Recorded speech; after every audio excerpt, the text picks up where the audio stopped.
6 героев ноябрь земля пысит Карла Хада, Аслан Георгий Побеждянию, Условия Федерация Хада, Владимир Владимирович Попутин, Рейш Швайверовка, Айш Швайверовка, из-за открылась Азаровка, Уртрылась Швайверовка, Ярубас, Уядыги, Яхтуал Азаровка, Ртака Ацарада Захлёба, Псна, Карла Хада, Аслан Георгий Побеждяния. Обзерфимус Хацерской Юсша. Добрый день, уважаемые друзья. Владимир Путин и Шаре Айполарашеман. Асара Кошрила Чавит. Макян за Чазар Калаб. Айхшала Курыкацара Халка Пак Кашцарстахын. Наски Абзерас они бышхоз Шгуала Казарази Пшрас. Паратахума Ризаюк Шара Амеп Карузаичка Аразы Пытк Амта Тахан. Ужранзги Аларавон Ризаюк Шараха Хастагула Амта. Коронавирус вихо пандемия прохагахает, нас шаза ахтано пусу пошел через ханалага и наракне разных отсавером началахет, а у сошиди кулез бахоз, а у русского хозар атмосфера, которая царила на встрече, узик дары начала, узик дары взен, сарус сархон айкшера бриза. يحرك ساعات كرانزل حق يشم بسوا سرجوس شذا استتصارف وزيك ساعات كرنز على سلا سايرتها أخ حيك شردارة ساعات كي خبت ويبقي خبت أخبا ألارتس كي جابم خد وبري أنت سمت سكزاك ويستخزيك سفرت وسجوز عاش سمن هحرده جي حال ساير يحزبر حز خسر وبس هزنيش بزين حني برت was سبلا أزهار داري بزين زبان زر أزهار كسريش تسخس شوفا سمن سنيد أحرق بسمن за проблема хуиш тسخس وبرتا شوفا زجدر خاص قلت رزق قرشة إن بنساعو يزكز أما تصورفا سراس شتاز ريح بتصدر زاسيد جالا جينا برتا ريتيد وبري أنت سرا عيوك شري حمز ستار سكوغود أو شبزية أيوروبها يخفي عم تلا واقف شوازر دارا حبخة أي حخو وسكوا حزبرت وتقول زاشا وقفوا بالسبب. Слава Георгий, из всего, что вы обсуждали, какие основные направления вы хотели бы сейчас выделить, которые имеют очень приоритетное значение для нашей страны, для государственных отношений. Это, скорее всего, и острые вопросы, и текущие вопросы, и глобальные вопросы, связанные с последними событиями на Кавказе. Что бы вы выделили из всей вашей встречи? В первую очередь я озвучил вопросы военной безопасности Республики Абхазия. Мы обсудили состояние вооруженных сил, вооружения, военной и специальной техники. Было подготовлено письмо. В связи с тем, что это сведения, скажем так, не должны носить открытый публичный характер, те цифры, которые были проведены, и доводы, которые мной были проведены, они были учтены, и соответствующее поручение дано Министерству обороны Российской Федерации, и эти шаги, безусловно, приведут к усилению нашего военного потенциала и к изменениям положительным в Министерстве обороны Республики Абхазия. Это был первый вопрос, который я поднял на встрече с президентом Российской Федерации. Затем мы обсудили вопрос, связанный с работой пункта пропуска ПСОУ. В большом договоре, который был подписан в ноябре 2014 года, сказано о том, что мы должны создать условия для свободного передвижения людей, товаров и услуг через пункт пропуска ПСОУ. Одновременно усилить восточную границу Абхазии с грузинским государством. Это предусмотрено договором, но в настоящее время пункт этого договора в полной мере не реализован. Мы говорили на эту тему. Актуальность этого вопроса сохраняется. В этом вопросе президент Российской Федерации разделяет наши подходы. Были даны соответствующие поручения. В том числе поручения, связанные с капитальным ремонтом старого пешеходного моста. Мы с этого начнем, а потом есть там комплекс мер, который необходимо реализовать, с тем, чтобы в течение ближайших 2,5 лет, я думаю, это уже в 2023 году, Там должно быть минимальное количество контрольных служб. Конечно, в целях безопасности там будут некие службы, которые будут в случае, если они будут располагать оперативной информацией, осуществлять выборочный контроль. Но это как бы не делается в течение короткого времени. Если бы эту задачу можно было решить очень быстро, она должна была бы давно уже быть решена. Кстати, в договоре прописано, что эта задача должна была быть решена еще в 2017 году. Но, как известно, сделать этого не удалось, потому что с этим связаны ряд других решений. Это большая системная комплексная работа, которая требует и времени, и усилий, и умений. Этим мы занимаемся, мы будем заниматься. Считаем важным данный вопрос. Речь идет о гражданах Абхазии, о гражданах России. Более чем 98% лиц, которые пересекают эту границу, это граждане Абхазии, Российской Федерации. Их несколько миллионов, большая цифра, и мы должны создать более комфортные условия. Мы заинтересованы в том, чтобы человеческий поток на пункте пропуска только увеличился. Это был второй вопрос, который мы обсуждали с президентом России. Далее, неоднократно вы, наверное, слышали о том, что абхазская сторона поднимала вопрос о капитальном ремонте и функционировании Сухумского аэропорта. Задача до сих пор не решена. Она упирается в ряд проблем. Если проанализировать, тут есть и внутриполитический аспект, есть внешнеполитический аспект. Здесь должна быть экономика, потому как перевозка людей – это, в общем-то, бизнес. Мы должны создать благоприятные условия для того, чтобы аэропорт начал функционировать. Это возможно. Многие помнят, что еще в 2010 году старый терминал был отремонтирован. Мы тогда были близки к тому, чтобы Сухумский аэропорт запустить. Но это было 10 лет тому назад. С тех пор ситуация откатилась назад. Но актуальность сохраняется, мы в этом заинтересованы. Для меня было важно услышать точку зрения главы российского государства. Он разделяет наши подходы в этом деле, дал соответствующие поручения, нам необходимо поработать. Каждый из этих вопросов требует повышенного внимания со стороны президента Абхазии. Не получится в телефонном режиме, сидя в городе Сухум, решать эти вопросы. Вот сегодня уже прилетел на территории Абхазии, находится первый заместитель генерального директора Росавиации.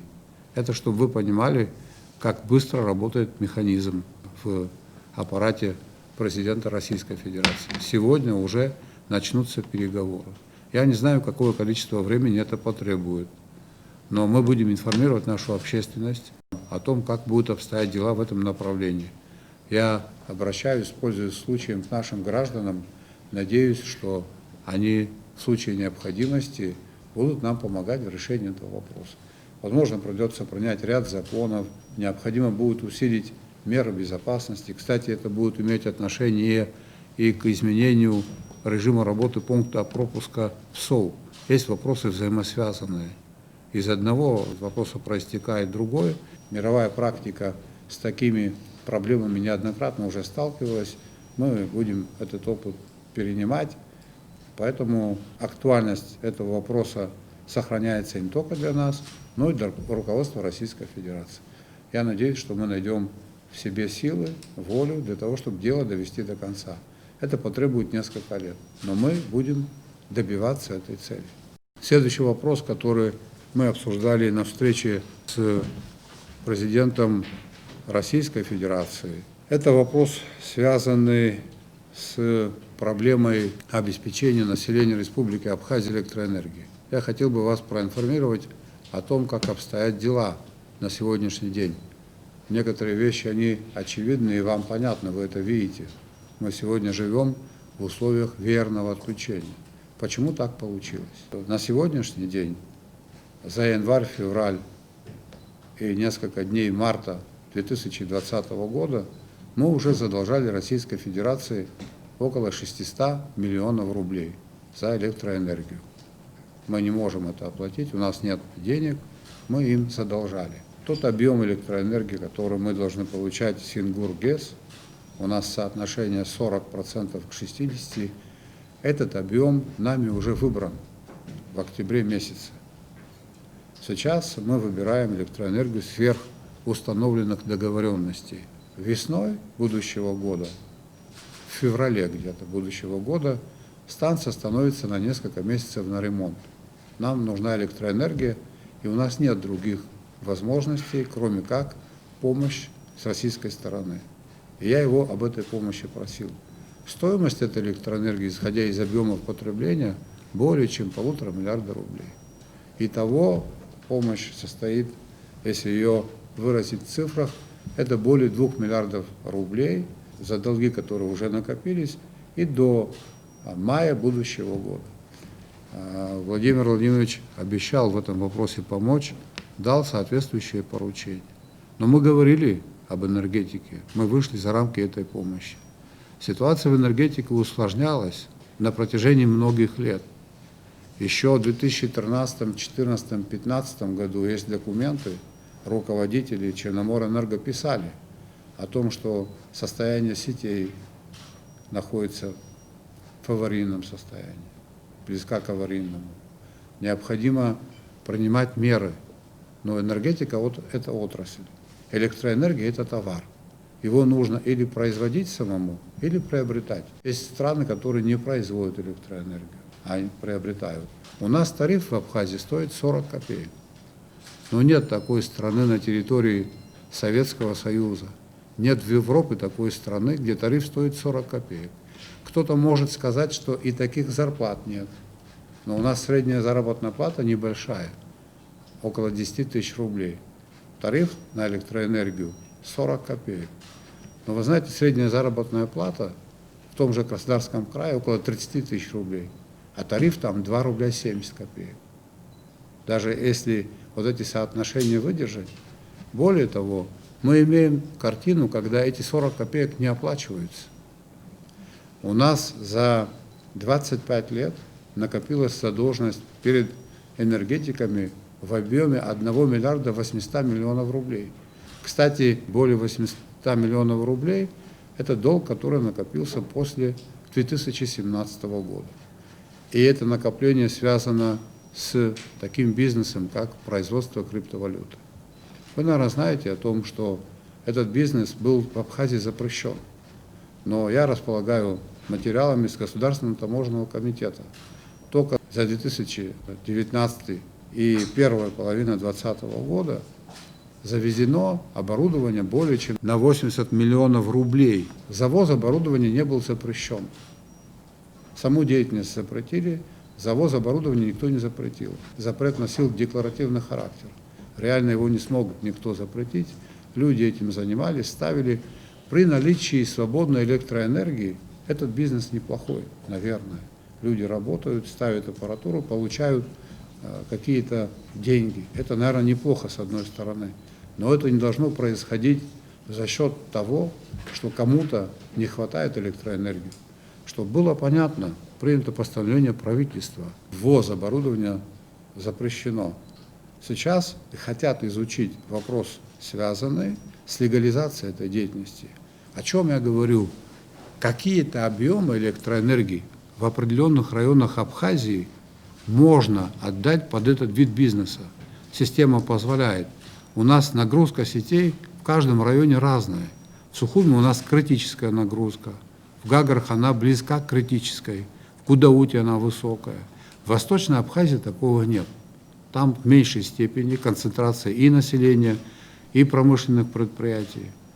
Поэтому к этому вопросу мы решили подойти дифференцированно. Там, где это возможно, на определенных объемах, с учетом того, что покупаются технические условия, безусловно, оплачивается установленный тариф, ставится счетчик, там, где это не навредит остальным. Но таких мест немного. Из того объема, который мы сегодня потребляем, относительно безопасно для нашей системы, мы можем под этот вид деятельности отдать около 200 миллионов киловатт-часов. Это максимально, что мы могли бы отдать из 2 миллиардов киловатт-часов, которые мы получаем в нашу энергосистему от генерации. Не более того. Еще раз подчеркиваю, в определенных местах на определенных условиях. В постановлении Кабинета министров, которое принято, сказано о том, что в случае энергодефицита, в случае осуществления перетока тариф может быть пересмотрен. Я сейчас хочу сказать, проинформировать наших граждан. Вот как только у нас будет переток, в тех местах, где эта деятельность будет разрешена, цена будет складываться из этой цены плюс стоимость самого перетока. Мы вынуждены таким образом поступать. Я хотел бы, чтобы наше население отнеслось к этому с пониманием. И без деятельности майнеров в энергетике критическая ситуация сложилась несколько лет тому назад.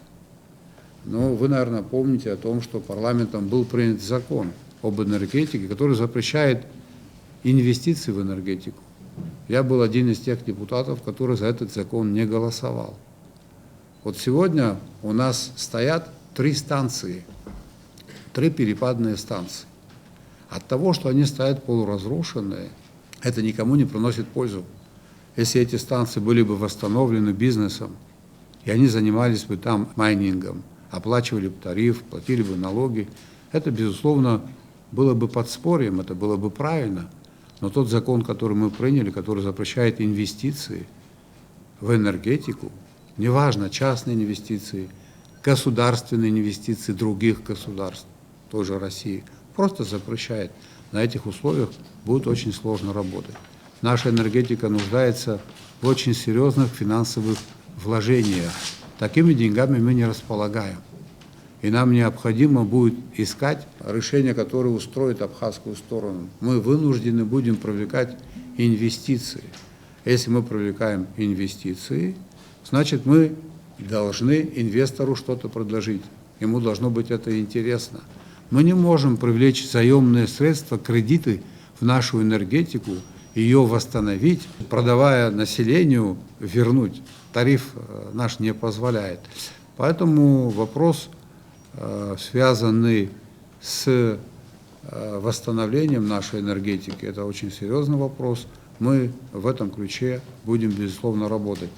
Если бы проблему энергетики можно было решить очень коротко и быстро, я думаю, что люди, которые руководили энергетикой, отраслями, они тоже хотели эту проблему, видимо, решить. Но не получилось. Не так-то это просто. Тут же у меня есть определенные основания полагать, что найдутся люди, которые захотят этот вопрос исключительно политизировать. Это непродуктивно. Мы можем остаться без света. Это плохо, когда свет отключают в течение дня несколько раз. Но если не предпринять эффективных мер, а они дорогостоящие, то с энергетикой в дальнейшем может быть еще хуже. Поэтому я ситуацию не драматизирую.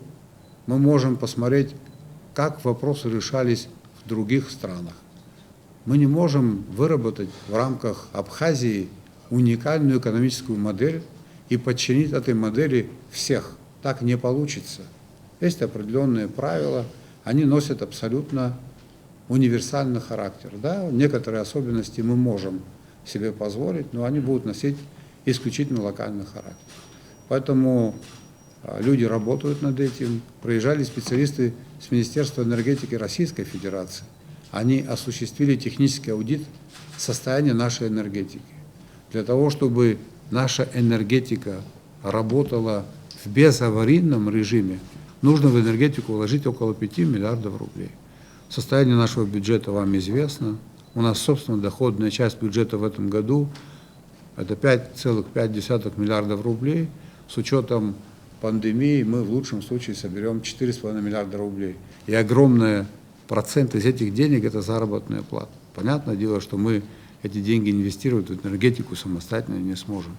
Такова объективная картина. Я не хочу ни на кого кивать. Это проблемы, которые накапливались годами. Президент России обещал нас в этом вопросе поддержать, но сказал, что вопрос энергетики необходимо решить раз и навсегда. Есть определенные формы. Или вы его производите, вы находите инвесторов, договариваетесь с ними, берете заемные средства. Энергетическое обеспечение нашей страны – это, безусловно, задача очень важное. У нас нет газа. Я просил президента Российской Федерации оказать нам содействие в газификации Республики Абхазия. В 2010 году этот вопрос поднимался Сергеем Васильевичем Багапшем. Я объяснил, рассказал, как у нас картина складывается в электроэнергетике, что нам нужны мощности, что мы планируем развитие нашей экономики. А развитие нашей экономики – это и электроэнергия, и газификация энергоносителей. Соответствующие поручения для того, чтобы проработать вопрос и подготовить предложения, были розданы. Этой проблемой мы тоже будем заниматься отдельно, целенаправленно и системно. Вы, наверное, помните о том, что в 2010 году на восстановление железной дороги из Российской Федерации был получен государственный экспортный кредит. Сумма кредита – это около 2 миллиардов рублей под 2,5% годовых. Часть этой суммы выплатили, значительная часть суммы еще остается, и ежегодные платежи – это более 100 миллионов рублей в год. Это существенная нагрузка на наш бюджет. Мы обсудили с Владимиром Владимировичем в том числе и этот вопрос, и президент России дал поручение соответствующим ведомствам с тем, чтобы они подготовили предложение для того, чтобы этот вопрос решить окончательно. Я хотел бы, пользуясь случаем, сказать следующее. Вот была такая практика, когда деньги на инвестпрограмму, которые отпускали на протяжении многих лет, абхазская сторона в силу разных причин не могла ее освоить. Вот, например, в 2015 году изначально предполагалось, что на инвестпрограмму российская сторона была готова выделить более 5 миллиардов рублей. А на самом деле в 2015 году наши освоили 450 миллионов. Вот тогда была возможность погасить эти деньги, перенаправить. Как это за электроэнергию неоднократно. Просто нужно было вопросы ставить. Как я это понимаю, мы этот вопрос обсудили, и я очень рассчитываю на то, что этот вопрос будет решен положительно.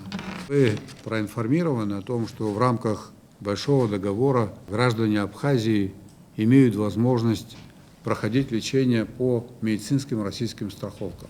Как докладывал министр здравоохранения, более 50 тысяч граждан владеют такими страховками. Это очень существенная поддержка, это огромные деньги. Вот люди пользуются, для нас это большие очень деньги, и вот наш союзник в этом вопросе нам помогает. Но есть такие виды заболеваний, когда по страховке сложно. Например, это вот связанные с инсультами, инфарктами, тогда, когда помощь необходимо оказать в течение часа. По мнению наших специалистов, врачей, а я этому мнению склонен доверять, нам необходим специализированный современный кардиологический центр. Соответствующие аргументы были и доводы озвучены, изложены в письме. Мы эту проблему тоже обсудили. Президент Российской Федерации эту идею поддержал и дал соответствующие поручения ведомствам с тем, чтобы дело довести до конца. Вы, наверное, знаете о том, что в 2015 или 2016 году было подписано инвестиционное соглашение с 3 российскими банками, в соответствии с которым ряд бизнес-проектов в Абхазии был профинансирован на 1 миллиард 200 миллионов рублей. В силу разных причин значительное количество этих объектов пока не функционирует, но есть определенный опыт. Вот гостиница напротив Лиона, которая стоит, это в рамках этого проекта. Гостиница, которая стоит на берегу Баслы, это тоже в рамках этого проекта. И так там их около 1 десятка. Эта программа в настоящее время завершена. Остались проблемы, но эти проблемы можно решить и нужно их решить с учетом тех ошибок, которые были допущены в ходе реализации этой программы. Я просил президента Российской Федерации возобновить эту программу. Соответствующие поручения тоже были даны министерствам, ведомствам, банкам, и мы начнем в этом ключе работать. Конечно, есть проблемы. Мы эти проблемы знаем, мы уже знаем, как выстроить отношения таким образом, чтобы таких проблем не было. Мы очень заинтересованы в реализации этой программы, потому как это развитие экономики, это дополнительные рабочие места и так далее. Вот в этом вопросе тоже мы на этом этапе имеем поддержку главы российского государства. Вы, наверное, проинформированы о том, что в этом году граница была закрыта из-за пандемии, туристический сезон носил усеченный характер. Все это в конечном итоге имело негативное воздействие в целом на экономику. Из прогнозируемых нами, запланированных в государственном бюджет 5,5 миллиардов денег собственной доходной части, в лучшем случае можем собрать 4,5. И есть выпадающие расходы. В основном наш бюджет, наша доходная часть – это социальные и публичные обязательства. Мы не имеем возможности пока наш бюджет направлять в развитие экономики и так далее. Собственно, доходную часть – это заработная плата. И вот приезжали специалисты из Российской Федерации, из Министерства финансов России, и мы, значит, провели расчеты, какое количество денег нам не будет хватать. Мы попросили российских специалистов только потому, что деньги планируем просить у них. И они должны быть уверены в том, что наша цифра, она обоснована, что за этой цифрой не стоит ничего, кроме правды. И вот мы вышли на определенную цифру, она известна, и я просил президента России нам в решении этой проблемы помочь. И он соответствующим образом отреагировал, дал соответствующие поручения министерствам и ведомствам, и мы очень рассчитываем на то, что эта проблема будет решена. Вот те конкретные вопросы, которые ставил я перед президентом Российской Федерации. Но мы обсуждали и другие вопросы. Если позволите, я бы вернулась к вопросу об энергетике, потому что это сегодня очень болезненный и очень активно обсуждаемый в обществе вопрос. Как вы думаете, только ли объективные причины мешают решению этой проблемы? Есть ли какие-то еще и субъективные причины или какие-то административные просчеты, личностные просчеты, из-за которых такая неприглядная ситуация? Это первый вопрос. И второй вопрос. Вы подписывали указ о работе Конституционной комиссии. Как вы думаете, когда она начнет работать и какие, на ваш взгляд, должны быть первостепенные задачи в ее работе? Вот по первому вопросу, есть ли тут субъективный фактор? Как вы думаете, если на протяжении многих лет мы знали о том, что система даст сбой, что она находится в аварийном состоянии, это не являлось новостью. Вы, наверное, слышали о том, что у нас есть проблема неплатежей, что люди не платят эти 40 копеек. Еще до того, как появилась тема майнеров. Вы помните, когда была попытка повысить тариф на 20 копеек? Какая была на это реакция? Ну, есть тут субъективный фактор? Ну, наверное, есть. Тут я провел такую аналогию. Когда человек болен, его привозят к врачу. Врач добросовестно выполняет свою работу, и на первом этапе пациенту это не нравится. Я это хорошо знаю, потому что больно. Сегодня больно для того, чтобы завтра не было боли. Нам придется принимать, мы не можем это откладывать. Вот, потому что, видимо, была боязнь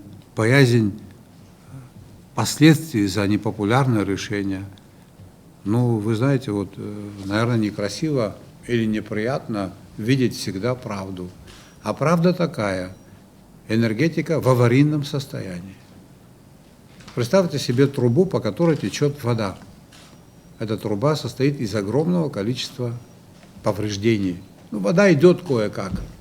Должно прийти 10 литров, приходит 2 литра. Все это рассыпано, разлито и так далее. У нас в энергетике такая картина. Нам необходимо ее восстановить. Для этого нам нужны деньги.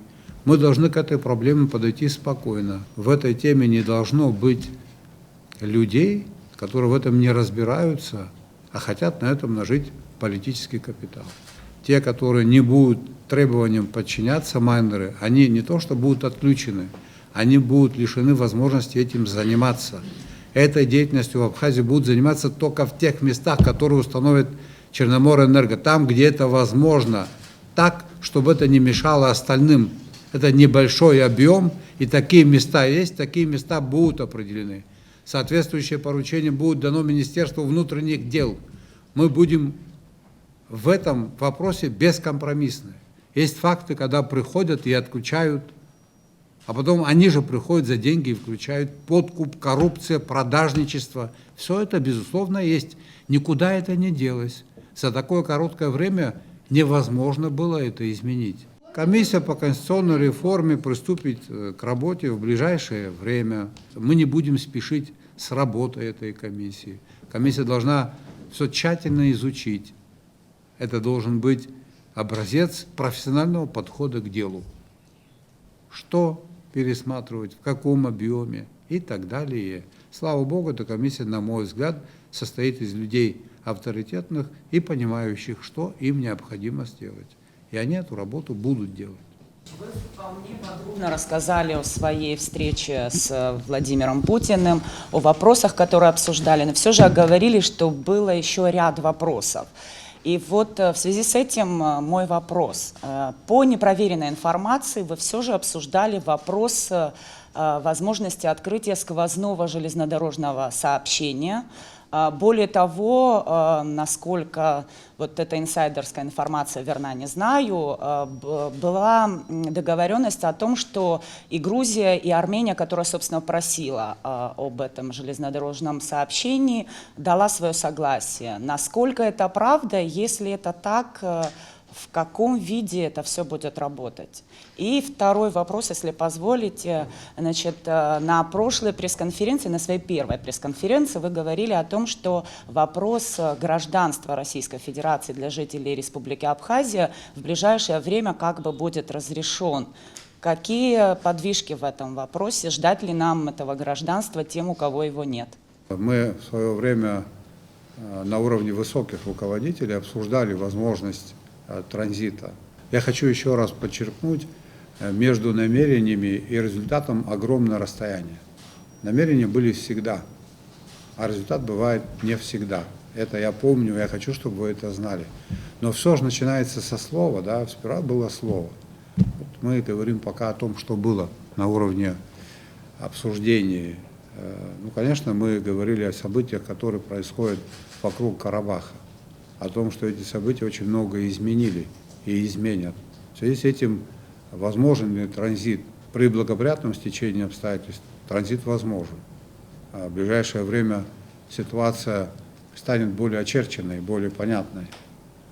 Поэтому я думаю, что мы к этому вопросу вернемся. Очень много было вопросов, связанных с обеспечением безопасности Абхазии, России. Какие отношения мы в этом ключе должны выстраивать? Стал ли мир более безопасным, более прогнозируемым, более гуманным? Как выяснилось, не совсем. Или так не стало. Я, пользуясь случаем, хотел бы вам рассказать, наверняка вы это знаете.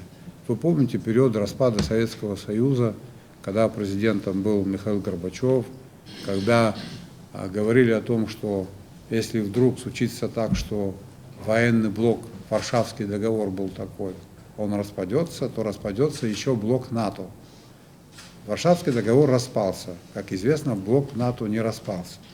Потом они говорили нашим российским друзьям о том, что НАТО не будет расширяться ни в каком виде, а блок НАТО расширяется, и он пришел. О чем это говорит? О том, что не в идеологии коммунистической была проблема, а проблема в том, что некоторые государства хотят расширить сферу своего влияния, занимаются экспансией. Видимо, им мало земного шара, им мало места на земном шаре, или для них мало ресурсов на земном шаре. Большое количество природных ресурсов на территории России. Поэтому все это идет вокруг России. Всеми методами пытаются что-то отобрать, дестабилизировать. Мы говорили на эту тему, поэтому глава российского государства заинтересован в том, чтобы вокруг России были союзные государства, которые относятся миролюбиво к Российской Федерации. Это очень важно. Заинтересован в том, чтобы государства, которые находятся рядом с Россией, были стабильны. Это была настоящая искренняя заинтересованность, она была озвучена. Я, конечно, разделяю эти подходы. Я очень хотел бы, чтобы мы здесь, в Абхазии, на нашей территории, с учетом нашей истории, с учетом нашей географии, чтобы мы здесь производили, извините за это слово, положительные эмоции и симпатии к великому российскому народу. Я очень рассчитываю на то, что там тоже это происходить будет, там это происходит. Но так просто в чистом виде не бывает дружбы между народами. Эта дружба требует того, чтобы за ней ухаживали, ее нужно поливать, ее нужно окроплять. Она должна проходить через власть. Власть должна способствовать этому. Поэтому мы на эту тему тоже говорили. Я хочу вам сказать, что за то время, которое мы общались, я не услышал ни одного слова, ни одной интонации, ни одного намека, которые не соответствовали бы моему видению наших взаимоотношений или которые хоть как-то свидетельствовали бы или намекали бы о том, что нет симпатии там, к Абхазии и так далее. Абсолютно такого не было. В этом смысле встреча была блестящей. Мы имеем очень серьезную поддержку. Нам нужно это ценить, нам нужно эти отношения дорожить, нам нужно эти отношения развивать. Абхазия признана определенным количеством государств. Мы признательны всем без исключения за то, что они нас признали. Те взаимоотношения, которые имеют место быть у нас с Российской Федерацией, они не имеют аналогов, например, с другими государствами. Потому что мы очень близки, мы очень серьезно нуждаемся друг в друге, и мы будем друг друга поддерживать, я в этом уверен.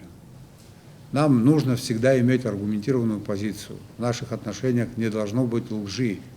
Наше «да» должно быть обоснованным. И если мы говорим по какой-то причине, что это невозможно, то эта причина должна быть веской и аргументированной.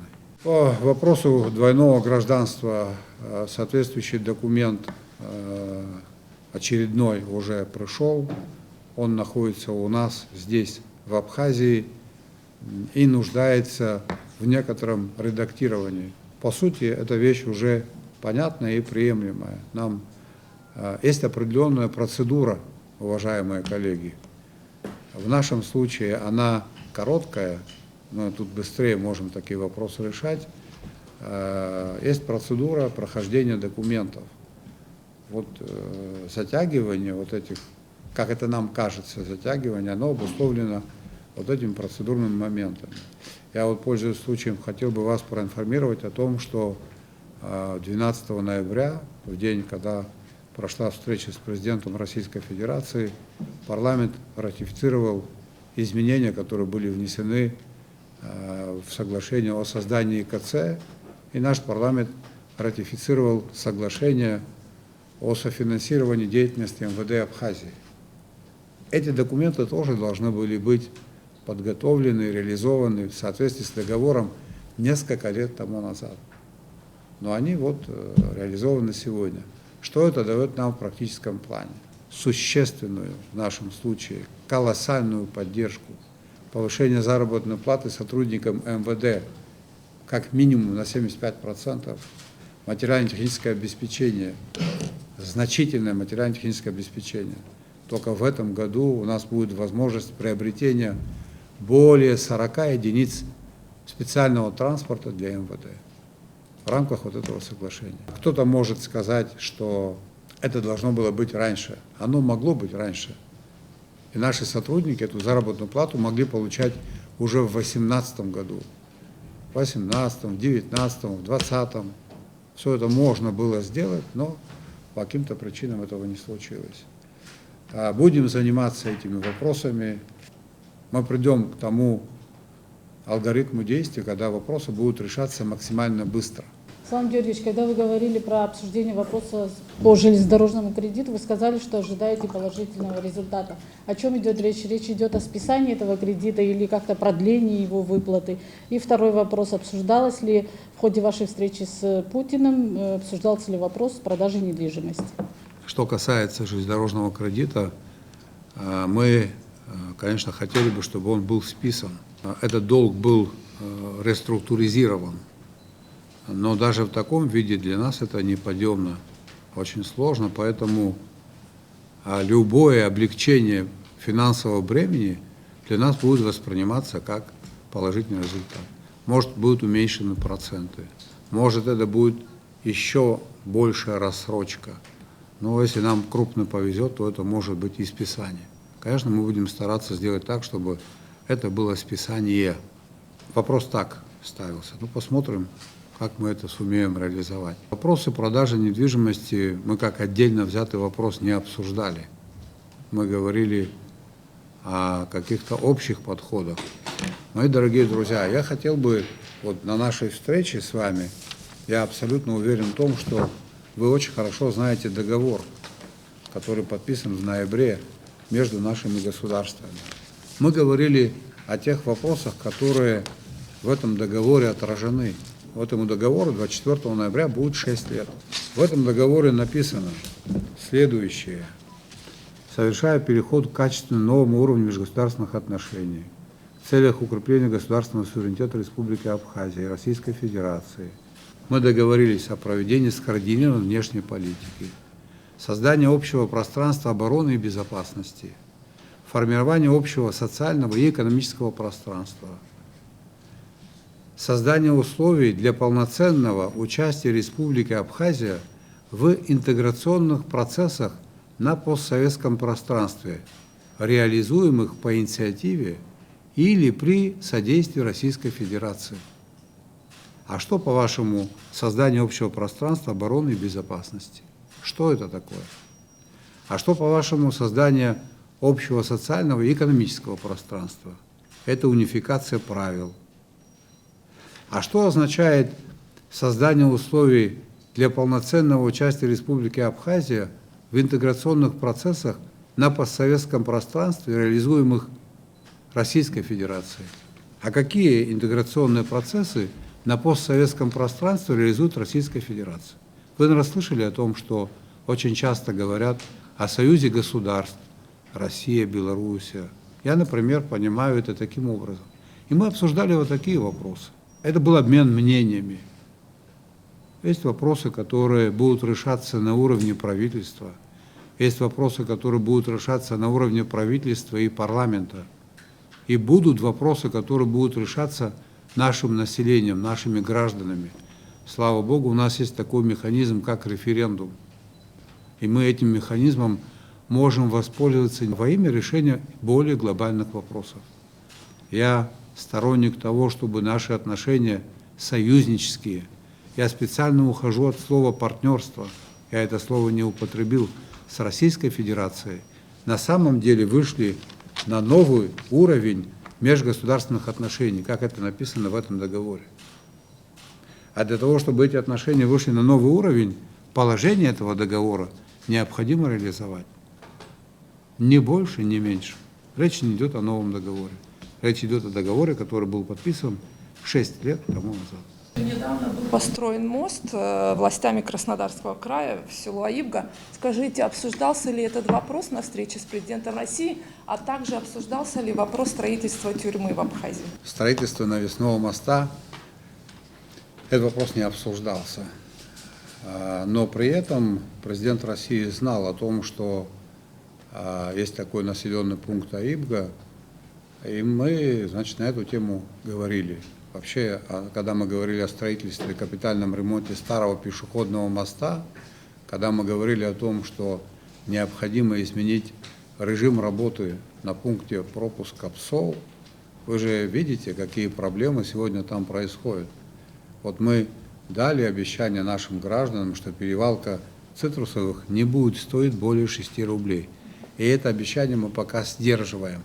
Но вот та разница, которая там изымалась, разница, которая оседала в карманах варья по обе стороны границ, они создают нам проблемы.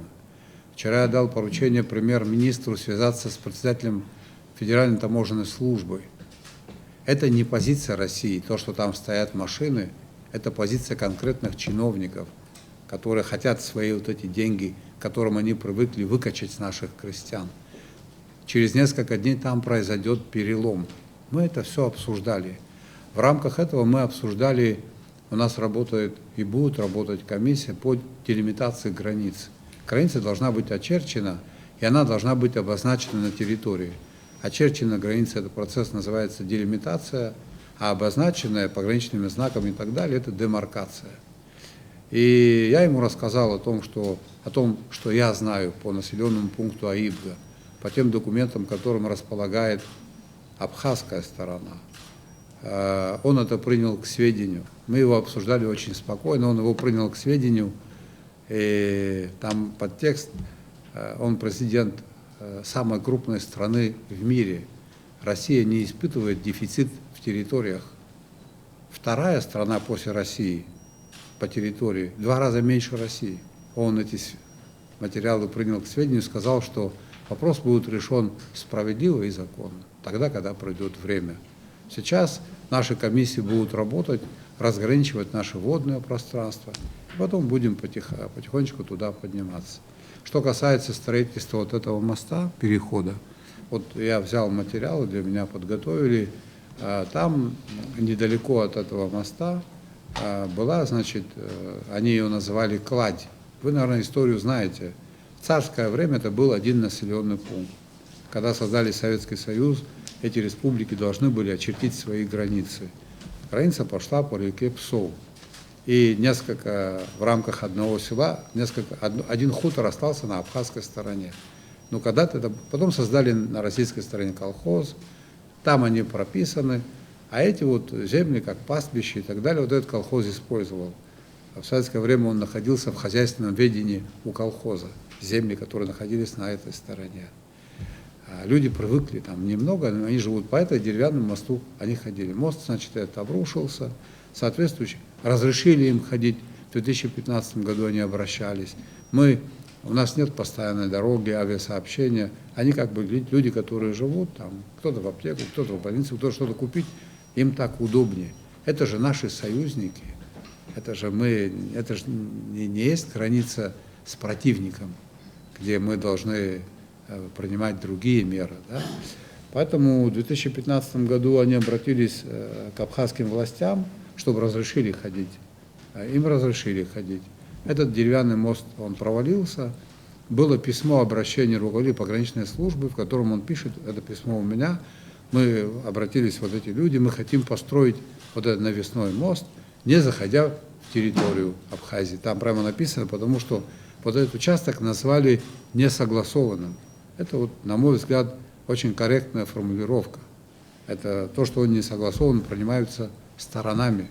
Российские власти не собираются, как я это понимаю, осуществить аннексию этой территории. Там таких настроений нет. Там живут люди, которым нужно сообщаться с другими людьми. Если спускаться вниз по мосту идти, это 20 километров крюк. А там река, наверное, ширину имеет, как вот эта вот наша комната. Наши пограничники с российскими пограничниками договорились о том, что пограничные наряды будут контролировать перемещение через этот мост, с тем, чтобы посторонние люди не проходили, чтобы контроль осуществлялся в том смысле, чтобы не было незаконных перемещений грузов, товаров, запрещенных и так далее. Вот в таком режиме, в режиме добрососедских отношений, эта проблема будет решена. Там, кстати, мы в этом году построили свою заставу. Там она была в ужасном состоянии, но от заставы этот мост находится на удалении около 8 километров выше. Там мало людей проживает, труднодоступные места. Договорились на этом этапе совместные пограничные наряды, чтобы выходили и контролировали перемещение людей через навесной мост. Строительство тюрьмы на этой встрече мы не обсуждали. Если я знал бы о том, что у меня будет так много времени, я бы этот документ тоже подготовил. Но мне сказали, что встреча обычно, такая встреча, это 45 минут, час, и я не хотел, чтобы эта встреча, я думал, что у меня будет 45 минут и час, поэтому я решил вот эти вопросы. Владимир Владимирович во время нашего расставания сказал о том, что он часто бывает в Сочи, и что я могу быть желанным гостем, приезжайте, если нужно. Но я хочу этим воспользоваться уже для обсуждения других проблем тоже. Буквально вот за 1,5 месяца объединенная уже оппозиция обратилась к вам с заявлениями. Если позвольте, я напомню, значит, они говорили о начале, о той же Аибге, на мосту через реку. Они говорили, что вы собираетесь в Конституции менять, спрашивали, считают, что недостаточно вы боретесь с ковидом, ну не вы именно, а власти. Вот. И последнее сейчас заявление было по майнингу, что тоже требовали прекратить эту деятельность, а не легализовать ее. Намерены ли вы отвечать оппозиции? И вообще, намерены ли вы идти на какой-то контакт с ними, общаться, там, диалог вести? Это первый вопрос. Второй вопрос. Частенько можно в тех же соцсетях прочитать такие упреки в ваш адрес, что вы излишне увеличили штаты и в кабинете министров, и в президентской администрации. Можете ли какие-то сравнительные цифры привести, насколько действительно увеличено или уменьшено? И третий вопрос, который волнует очень родителей, у кого есть дети, это онлайн-образование, которое, ну, как считают специалисты, губит наших детей. У нас активно сейчас пытаются продвинуть этот метод обучения, но даже в России, где все-таки техническая обеспеченность интернетом намного лучше, чем у нас, не все получается. Вот как вы относитесь к такому обучению наших детей? С оппозицией я намерен взаимодействовать, работать. Мы не отвергаем добронамеренной критики, мы не боимся честной критики. И, кстати, нет ничего опаснее, чем этой боязни. Да? Мы прислушиваемся к честной критике, и она нам идет на пользу. Я подчеркиваю к честной критике. Что касается вопроса, принимает ли наше государство необходимые меры в плане противодействия пандемии ковида. Я был один из тех, который очень часто выражал свое недовольство по отношению к людям, которым поручена эта работа. Вы знаете, я скажу так, очень многое сделано. В этом вопросе сегодня уже мы можем говорить о том, что ситуация будет контролироваться. Несколько недель тому назад я выступил с обращением к нашему населению. Вот на тот период, когда я выступал, на борьбу с ковидом мы уже потратили более четверти миллиарда рублей. После этого вы, наверное, слышали о том, что нам помог большой друг Абхазии Хазрет Медритович Совмен. Я как бы общаюсь с ним, и в рамках одного из телефонных разговоров он спросил, как у нас обстоят дела. Кстати, мы с ним не смогли встретиться, потому что он из-за этого не выходил на улицу. Это было в Москве, я ему сказал, что вот у нас есть определенные проблемы, но мы их пытаемся решать. Я, говорю, вам помогу. И нам перевели 50 миллионов рублей на эти цели. Более того, сегодня буквально было принято решение о том, что мы можем и выделим на борьбу с этим заболеванием 152 миллиона рублей. А вот 9 ноября мы предусмотрели это помощь Российской Федерации, из помощи Российской Федерации по предотвращению распространения коронавирусной инфекции. До конца текущего года, согласно плану мероприятий, мы должны сделать следующее. Мы приобретем аппараты искусственной вентиляции легких 10 единиц. Это большая сумма, около 15 миллионов, может быть, даже 20 миллионов рублей. Приобретение передвижных рентгенодиагностических цифровых установок в количестве 3 единицы. Это тоже около 15 миллионов рублей. Приобретение медикаментов, средств индивидуальной защиты и расходных материалов на 75 календарных дней на сумму 65 миллионов рублей. Оснащение 2 ПЦР-линий для диагностики на сумму 11 миллионов рублей. Планируется организация 2 лабораторий, в том числе в Кагарском и Ачимчирском районах. Обеспечение централизованной подачи кислорода в главном корпусе Гудаутского ковид-центра. Это тоже около 16 миллионов рублей. Все это будет сделано до конца текущего года. Обратите внимание, уважаемые друзья, несмотря на то, что есть некоторые упущения, они безусловно есть, видимо, и злоупотребления тоже. Около 450 мест в Абхазии стационарных, и небогатое абхазское государство лечит бесплатно. Такая установка. Но работа в этом смысле поставлена на должном уровне. Мы это обсуждали с президентом России. Их помощь будет продолжена. У нас проблема была в Гудауте с КТ.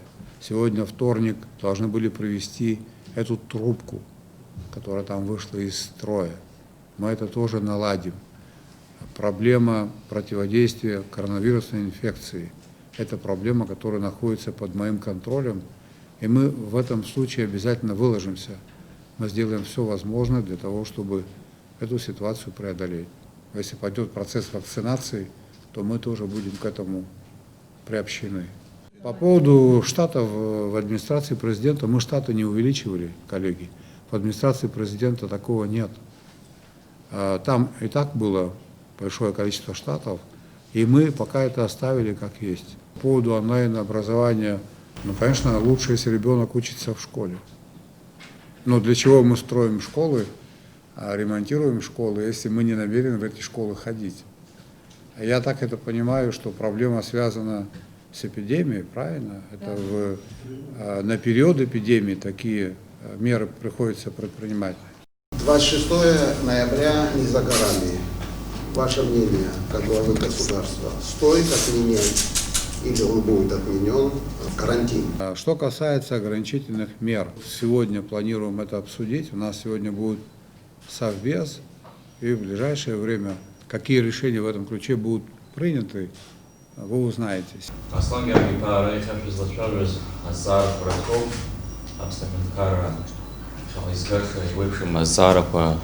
Ростула Федерация Хадрифей Пилараджан. Шурла Цвейд Уртартак Козигиха Хайт, Ахай Араби Хануц Хабихазара Харзат Кабузер. Шпахов Шуа Харахтула Гана Абсуа Хунткарат Бизшазукан. Шинак Зох Шарас Яштуй, Наски Хунткара Ялшуй, Уи Атаглазаша Абсахразухан. Хунткара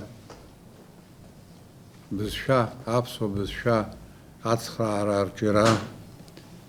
Азы яату ихацог йоб харатахума хаяту расфопицеги уихадахко за закон и шапного хакну кортатаго заша амлате харатахума вара иштуха за старый хазу старо паха убыся алайда таго заша хшакум гуго за проблема духа сырти абринес сарасалар хишти саашти абриза таго заша водой таго заша харатахума Черги хазымцу хазыма вахан август нзе усами аздестомус адзавамас абри шакм гуго зикал зусу хазыкатсан гиха адзамс харатахума ха проблема куратшан абри стара уроз ласфавио убус ялти да бриамта хахубшу таглаз ашиq адзамс этим талара таглаз ашиq утик ехар абарт козик распуцвет азшлум харякуна гуахто избенагзар يدربوا صبح نتكرر نبات خضر خد كولتورا دوحة بشهادة تقول عشان مثلا حخب شو دبر زقانا عن يبسخت وكربسخت زر يحبسخ ود حال شارع خوشة يناكر شنا أسخر عرخة عطتو يأحصد أخا وي أبصد شو أخذنا قد أكتشر أخذنا قد أتعيرو تتبكرشر وبراحة شو استعرق ورلا حرقوت حبس بيانا. Мы очень много всего просим у Российской Федерации. Что мы могли бы заработать сами и вообще какие планы, какие возможности нам зарабатывать самим на решение своих проблем? Это первый вопрос. Второй вопрос. Очень много было критики, да, со стороны вот, и вас тоже, когда вы были в оппозиции по поводу НДС. Налога на добавленную стоимость. И были обещания его, значит, отменить. Что происходит сейчас в этом смысле и какие планы по НДС? Если имеете в виду меня, в оппозиции было много людей ярких, так скажем, я всего лишь один из них, я никогда не говорил о том, что НДС необходимо отменить. Я говорил о том, что необходимо внести изменения в порядок его взимания. Об этом речь шла. Соответствующее моему видению предложение было подготовлено и направлено в парламент. Но оно там не получило пока поддержки. Ну, будем возвращаться к этому вопросу. Вы правильно подметили, мы очень часто просим, обращаемся к руководству России с просьбами, как бы нам самим заработать деньги. Косвенно мы на эту тему говорили, Елена, для того, чтобы заработать нам деньги, нам необходимо развивать свою экономику. Ответ вы это тоже знаете. А для того, чтобы развивать нашу экономику, нам необходимо принять ряд мер, в том числе правовых, организационных. Нам нужно открыть свою экономику. Для того, чтобы развить экономику, нужны экономические идеи, бизнес-проекты, а для их реализации нужны деньги. Значит, деньги должны быть привлечены. Нам нужны инвесторы. Другого пути у нас нет. Нам необходимо часть наших активов поменять на другие активы, которые принесет инвестор, и сделать совместный продукт. Мы должны развивать точечные проекты, мы должны развивать наше сельское хозяйство. Когда я говорил о том, что у нас граница, режим работы границы мы должны изменить, это тоже имеет отношение к экономической деятельности. Когда мы говорили о том, что нам необходимо запустить аэропорт, это экономически значимый проект. Мы об этом говорили. Когда я просил президента Российской Федерации продолжить программу инвестиционное соглашение по кредитованию бизнеса, это же не безвозмездные деньги, это деньги, которые должны быть возвращены, это тоже развитие экономических проектов. Было подготовлено несколько программ, если вы помните, программа социально-экономического развития Абхазии до 2025 года. Большая такая программа, она даже была утверждена указом бывшего президента Хаджимба. Потом была разработана программа, значит, которая была профинансирована руководителем нашей диаспоры, она называлась «25 шагов». Вот соответствующие поручения экономическим нашим ведомствам даны с тем, чтобы они посмотрели, актуализировали вот эти программы, что-то там ушло, какие-то темы потеряли актуальность в этих программах. И работа такая идет. Мы должны пересмотреть в какой-то степени наше налоговое законодательство, мы должны будем пересмотреть наше таможенное законодательство, мы должны посмотреть, как наши экономические ресурсы ввести в экономический оборот. Как известно, у нас земля не продается, она принадлежит государству. Земельные имущественные отношения нам необходимо привести в порядок. Нам надо пересмотреть, каким количеством земель мы располагаем и насколько эффективно этими землями пользуются. Нам надо посмотреть на такую проблему, как отданные в аренду территории и объекты, которые не функционируют. Это же тоже накопленная проблема. Часть бизнес, скажем так, проектов вот в условиях города Сухум, слава богу, гостиница «Абхазия», первый этаж, даже не гостиница, а вот на балконе люди сделали кафе, уже что-то изменилось. Но там же есть напротив ресторан, который скоро обрушится, который стоит на воде. Это же тоже бизнес. Мы собираемся спросить у людей, что они будут делать с этим, когда мы вынуждены будем так себя вести. Некоторые вещи будут отражены в моем послании Народному собранию. Все обозначенные направления, значимые проекты, для их реализации необходима политическая стабильность в стране. И вот я, может, чуть повторюсь, но будет ли обозначена такая постоянно действующая площадка, где будет происходить политический диалог? Естественно, очень многое значит для реализации этих проектов ваше взаимодействие с парламентом республики. Что касается взаимодействия и площадки, где на постоянной основе будет выстроена работа с общественными движениями и партиями, она просто необходима. Я думаю, что в ближайшее время такая площадка будет организована. Это первое. Взаимодействие с парламентом, безусловно, ключевое звено для того, чтобы реализовать проекты, которые здесь были обозначены. Я вот на этой неделе буду встречаться с парламентом. Мы будем, безусловно, поддерживать друг друга, я на это рассчитываю. Конечно, там могут быть разные точки зрения, но через это нужно будет пройти, через разность точек зрения, прийти к какому-то знаменателю. Но это обычный такой рабочий процесс. Я заинтересован в том, чтобы этому процессу придать, безусловно, системный характер. Это очень нужно. Что касается общественных партий, движений, я очень рассчитываю на то, что мы будем руководствоваться все фактами.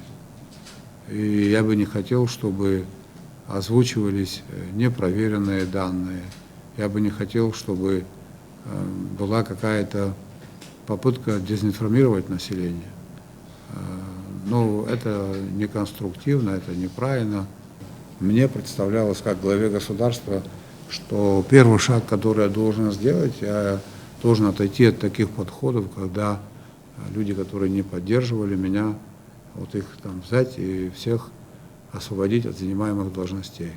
Но если вы обратите внимание на то количество людей, которые работают в правительстве, занимают высокие государственные должности, на их биографию, значительная часть, около половины этих руководителей, это те, которые работали при бывшем президенте.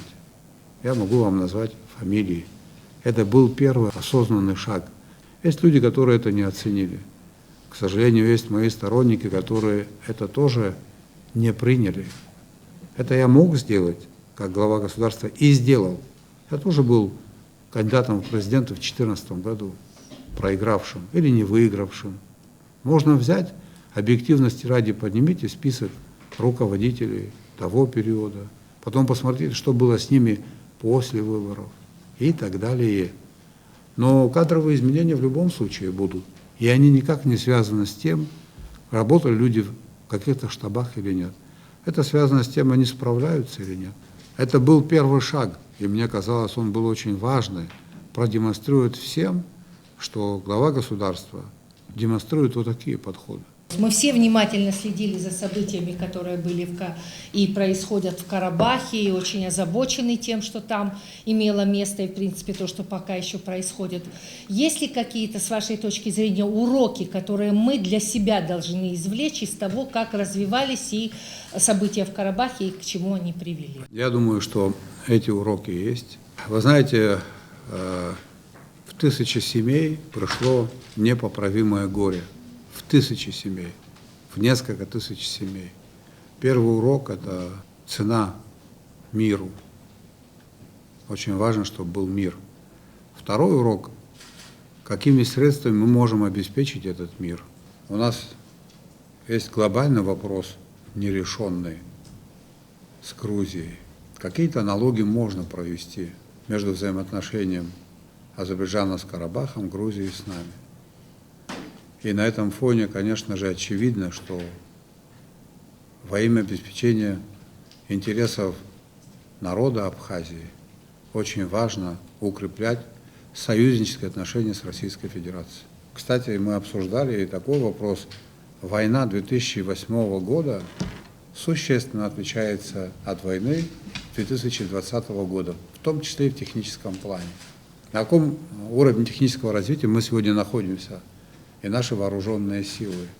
Наши возможности должны быть максимально использованы, наши возможности максимально расширены, и наше взаимодействие с Российской Федерацией должно быть максимально наполненным.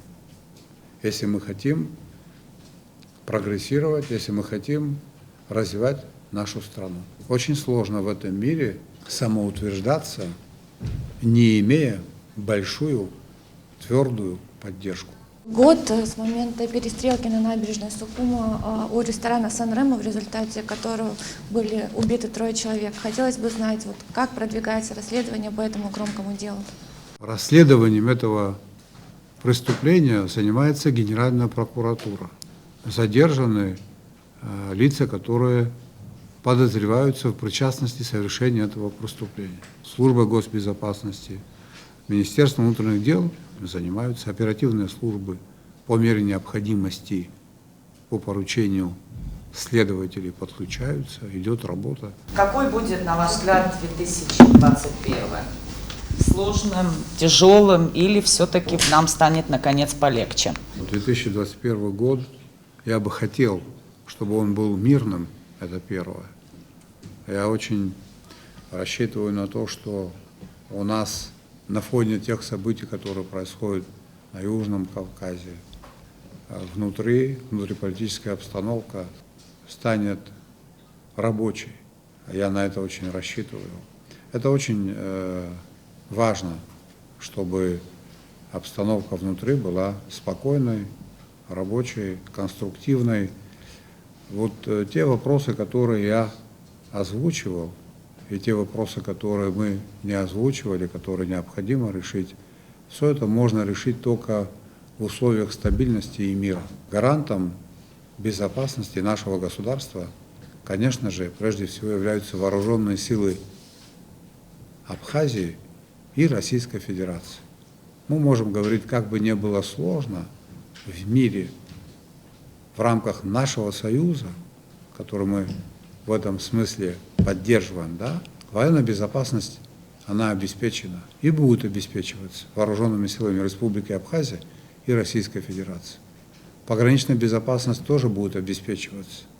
То есть мир мы обеспечим. Теперь нам необходимо обеспечить условия для созидания. А условия для созидания – это внутриполитическое спокойствие.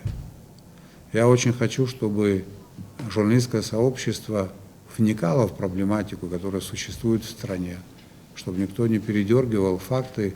Критика допустима, если кто-то из руководителей нарушает существующие нормы, злоупотребляет. Мы только за то, чтобы вы это говорили, и мы будем принимать меры. Но расшатывание ситуации, нахождение поводов, в некотором смысле раздувание масштабов проблем, истерика, это недопустимо, так ничего не сделаешь хорошего. Мы намерены действовать в таком ключе. Мы намерены действовать в законном ключе. Наши компетентные органы будут обеспечивать безопасность наших граждан внутри, в нашей стране, здесь, от всевозможных посягательств. Мы должны быть бдительны, мы должны беречь друг друга. Внутри нам нужен мир и взаимное понимание. Из неподтвержденных источников, Аслан Георгиевич, мне стало известно, что когда вы собирались на встречу с президентом России, ваша внучка просила передать какое-то пожелание Владимиру Путину. Что это было за пожелание, и об этом рассказали вы президенту России? Это пока секрет, если вы мне позволите. Чуть позже мы вернемся к этому разговору. Через одну пресс-конференцию, ладно? Я вам всем признателен. Я всех без исключения рад видеть здесь, в этой аудитории. Для меня такие встречи носят полезный характер. Это